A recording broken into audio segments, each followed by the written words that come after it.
Hi යාළුවනේ කොහොමද ඔයාලා හැමෝටම මේ වීඩියෝ එක කරද්දි නම් වෙලාව උදේ 6ට විතර ඇති. බබා තාම නිදාගෙන ඉන්නේ. එයාට ඊට කලින් දවසේ ලස්සන ගවුමක් හම්බ වුණා. එයාව බලන්න ඊට කලින් දවසේ කට්ටියක් ආවා. ඇත්තටම කිව්වොත් ඒ ගවුම ගොඩක් ලස්සනයි. මෙයාගේ මාස 5 ෂූට් එක කරේ ඒ ගවුම ඇඳගෙන. එයාට ලස්සනට ඒ ගවුම තිබ්බා. උදේටම නැගිටලා වතුර එකක් බීලා මගේ තේ එක බීලා තමයි මං අනිත් වැඩ ටික මම පටන් ගන්නෙ. මොකද මං ඉස්කෝලේ යන කාලේ ඉඳන් මට තේරෙන කාලේ ඉඳන් වතුර එක බීලා අම්මා හදලා දෙන තේ එක බීලා තමයි මං අනිත් වැඩ ටික පටන් ගන්නෙ. ඊට පස්සේ මට උදේට තියෙන විටමින් පොත්ත මම බොනවා.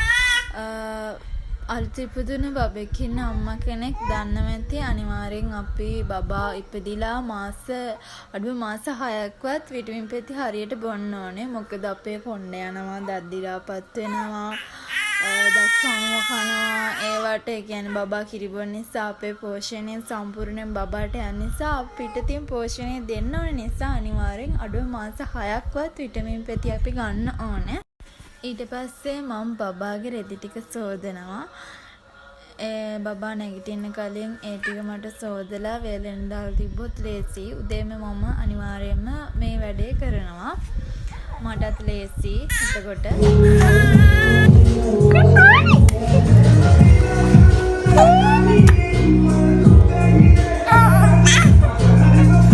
බබා උදේ නැගිටට පස්සේ හැමදාම හරි නංගි හරියාව ඇවිදින්න එක්කයි යනවා.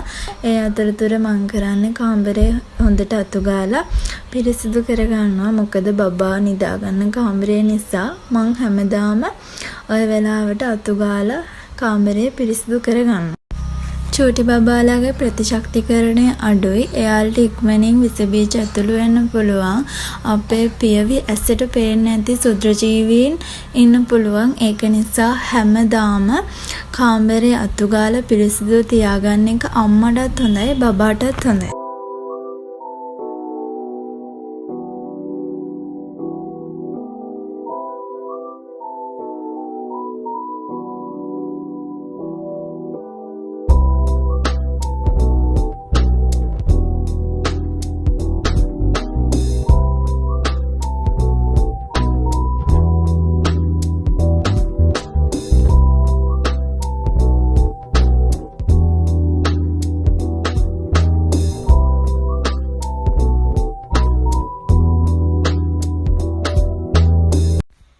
ඊට පස්සේ මම බබාව නාවන්න ලෑස්ති කරනවා. මම නාවන්න ලෑස්ති කරාට අම්මා තමයි බබාව නාවන්නේ.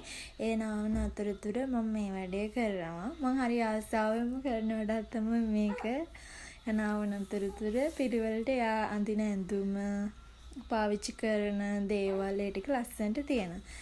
ඊට බබාව නාවලා මම කරන්නේ යාට කිරි දීලා යාව නිදි කරවනවා.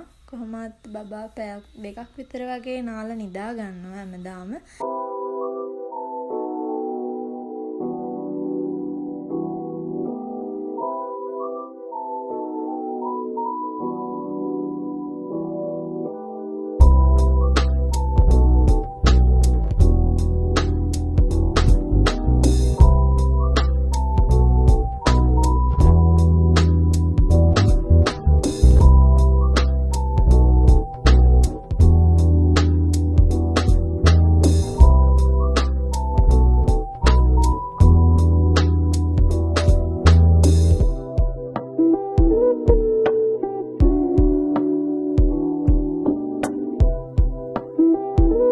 ඊට පස්සේ බබාගේ වැඩ ඔක්කොම ඉවරනාට පස්සේ මම කරන්නේ ඕස්ට්‍රේලියාවට දාගෙන උදේට කනවා.